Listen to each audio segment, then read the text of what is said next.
I had a very upsetting experience one day after I left the iron horse. I went home, and it was only about 4 o'clock or so, and your mother wanted the car to go to church pretty soon. So I said, fine, I'm going to go out to the garage. I have some things to do. So I went out to the garage, and about 4:15, she left for church. And so I was standing there at the workbench. And I had my cane, and I have those drop carpets by the workbench. Right. Now either my foot or my cane got caught underneath one of them, and when I turned to the right, it got caught, and I started to fall to my right. Well, no problem, because I put my hand on the vise to break my fall. Oh yeah, that'll do it. But the last time I used the vise, I had to turn a different way, and when I put it back the proper way, I never tightened the vise up. Uh-oh. And so as I grabbed the vise just kept on turning on this way to the right, and I kept on going, and I had therapists that formally told me that anytime I'm going to fall, and you know it's going to happen, don't fight it. Go with the fall. Don't get stiff. Don't try to break the fall. Just Right. go with it and relax. Yeah.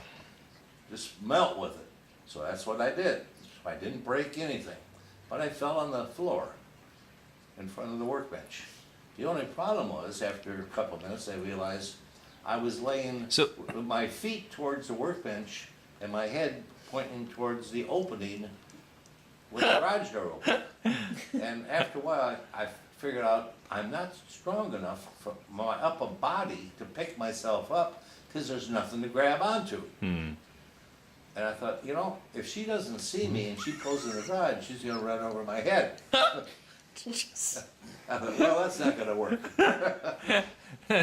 So when you hit the ground, you didn't did you hit your head? No, you didn't break anything, I or didn't break anything. I didn't hit anything. I just went with the fall. yeah, all You right. see, there's that carpet there, and I think maybe I landed on that. Yeah. And then I went over the other way. See. Yeah. So, but I did twist and turn, and by the time I got myself so I was away from the opening, I was so exhausted I couldn't move. And so there was no way I was going to get myself up. And I looked at my watch, and I thought, I've got another 35, 40 minutes before she gets home. I'm not going to lay here. I can't yell help, because Beulah and Howard, they couldn't help me anyway. And the minister and his wife, they're away. Jim Galway, he wouldn't know what to do anyway. He'd be getting in his car and drive away. So I thought, oh, this might just wait until she gets home. So she came home, and she stopped the car, thank God, before she got in the garage. And she stood there and looked down at me. And I said, I got a problem. I said, go get the phone. And I went to the phone number of the Iron Horse. So she came in, gave me the phone and the phone number of the Iron Horse. And Grunt was working. Grunt. Have you ever met Grunt? Her real name is Amanda. Real short girl, kind of stocky. She's got her degree from Western for Criminal justice. criminal justice. Yeah. Oh, yeah? Yeah. Oh, yeah. So she's full-time bartender at Horace. She works most of the night shifts. Yeah. Was Amy only relief? Oh, yeah. Yeah. But Amy is Grunt is the only full-time. Yeah. Oh. Yeah.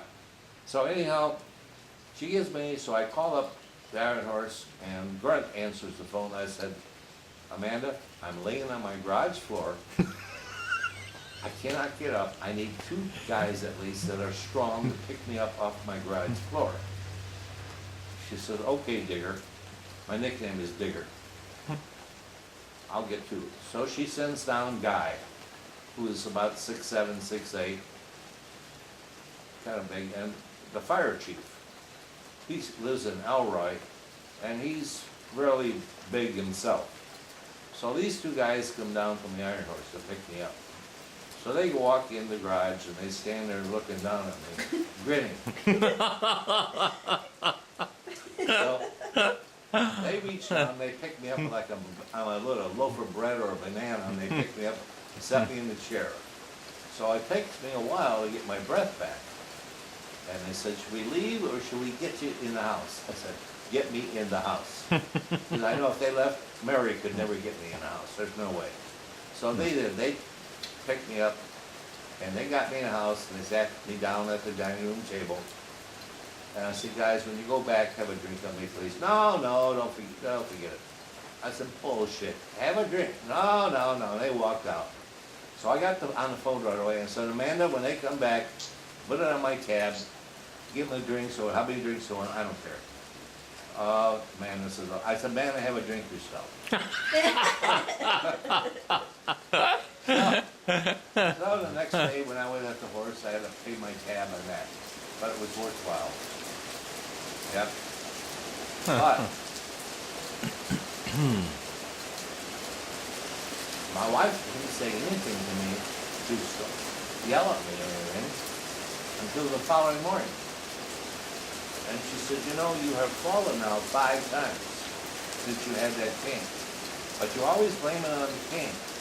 But you never blame it on it. It's always late in the afternoon after you get back from the horse.